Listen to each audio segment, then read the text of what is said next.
If you're on the age pension or planning to apply soon, stop scrolling right now, because what's changing from March 2026 could directly affect how much money lands in your bank account. We're talking about some of the biggest Centrelink updates in recent times, including new payment adjustments, eligibility tweaks, and important rule changes that many Australians are still unaware of. Miss this update, and you could miss out on money you're entitled to, or worse, see your payments reduced without warning. Today on Centrelink Compass AU, I'm breaking down exactly what's changing, who benefits the most, who needs to be careful, and what actions you should take before March 2026 arrives. March is always a crucial month for Centrelink recipients, but March 2026 is shaping up to be especially important. Every year, Centrelink reviews payments to keep up with inflation, living costs, and economic pressure. But this time, the changes go beyond a simple increase. We're seeing adjustments across age pension rates, supplements, eligibility checks, and new payment structures designed to respond to rising housing costs, healthcare expenses, and cost of living pressure that older Australians are feeling every single day. Let's start with the big question everyone asks first. Are age pension payments increasing in March 2026? The short answer is yes, but the real story is in the details. Age pension rates are reviewed in March and September, and March 2026 reflects updated CPI and pensioner and beneficiary living cost index figures.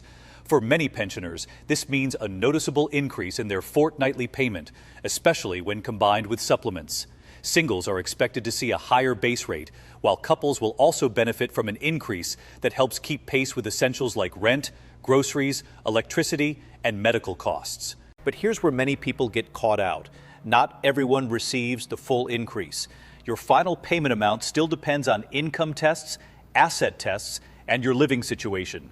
If your circumstances have changed since your last review, maybe you sold a property, started part-time work, or received an inheritance, your increase could be smaller, delayed, or offset by reductions elsewhere.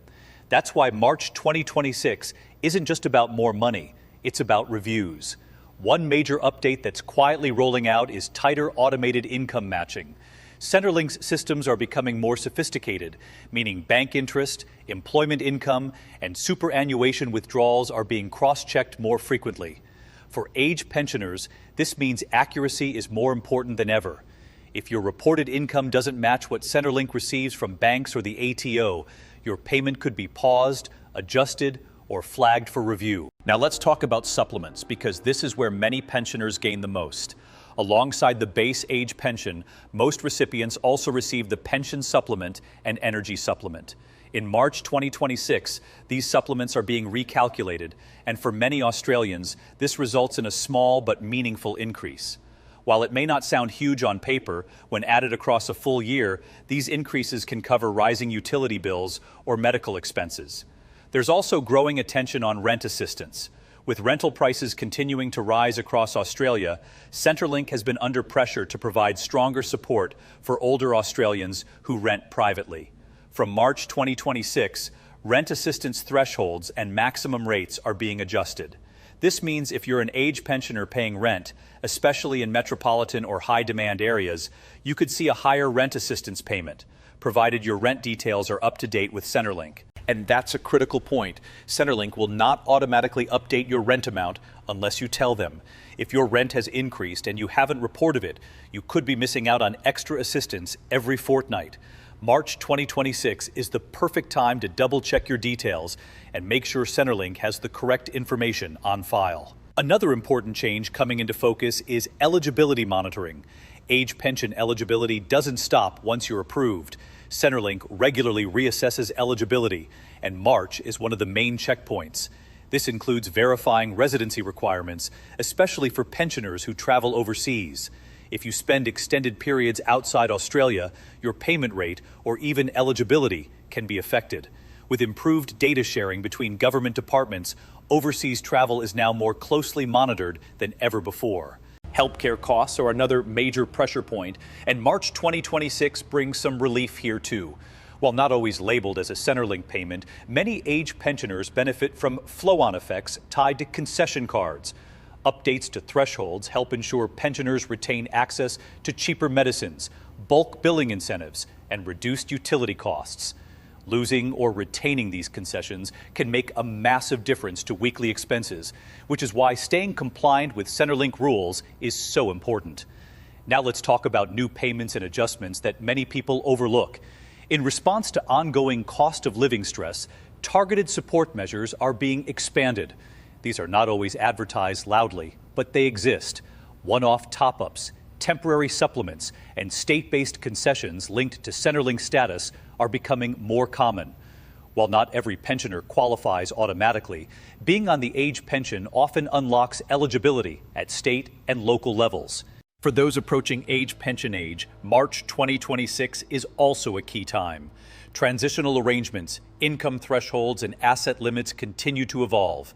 If you're planning to apply soon, understanding these updates can help you structure your finances more effectively. Timing matters. Applying at the right moment with accurate documentation can mean the difference between approval and delay. One area that deserves special attention is deeming rates. Deeming affects how Centrelink assesses income from financial assets like savings and shares. Even small changes to deeming thresholds or rates can impact pension entitlements. While deeming rates have remained relatively stable, any adjustment announced around March 2026 can influence payments, particularly for pensioners with modest savings. There's also increased focus on compliance reviews. This doesn't mean you've done anything wrong, but it does mean Centrelink is checking more accounts.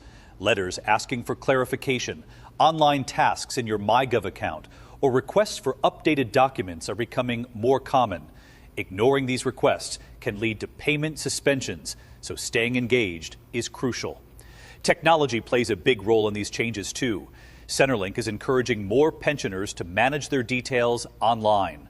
While this can be convenient, it also means errors can happen quickly if information is entered incorrectly. Always double-check figures before submitting updates, especially income and asset values. Let's not forget couples. Age pension rules for couples differ significantly from singles, and March 2026 updates reflect that. Combined income and assets are assessed together, meaning changes affecting one partner affect both. If one partner starts working, receives super payments, or experiences a change in health or care needs, the couple's total payment can shift.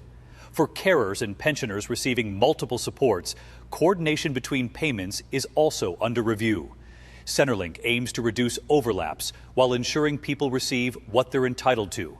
This can mean adjustments that look confusing at first, but are designed to balance overall support. One of the biggest mistakes pensioners make around March updates is assuming Centrelink will fix everything automatically. While many increases are applied without action, changes in personal circumstances must be reported. This includes changes to living arrangements, income, assets, health, or relationship status. Even small changes can trigger recalculations.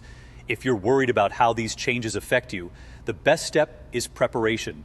Review your latest Centrelink letter, log into myGov, and check that your information is accurate. Look at your bank balances, income sources, and expenses. Being proactive reduces stress and protects your payments. Now let's address a common fear. Will anyone lose money in March 2026? For most pensioners, the answer is no. However, some may see reductions due to income or asset changes, or because temporary supplements end. This isn't a punishment, it's how the system balances fairness. Understanding why changes happen makes them easier to manage. The good news is that help is available. Financial Information Services officers can explain how changes affect you. Community support groups, advocacy organizations, and trusted channels like Centrelink Compass AU exist to keep you informed and confident. March 2026 isn't just another update, it's a checkpoint, a moment to review, adjust, and protect your financial security. Whether you're already receiving the age pension or planning ahead, staying informed is your strongest tool. Before I wrap up, here's the key takeaway. These changes are not something to fear. They're something to understand. Knowledge gives you control. When you know the rules, you can make better decisions, avoid surprises, and ensure you're getting every dollar you're entitled to. If this video helped clarify what's coming in March 2026, make sure you support the channel by liking, subscribing, and sharing this video with anyone who relies on Centrelink payments. Every week here on Centrelink Compass AU, we break down complex rules into clear, simple information so you can navigate the system with confidence. Thanks for watching, take care of yourself, stay informed, and I'll see you in the next update right here on Centrelink Compass AU.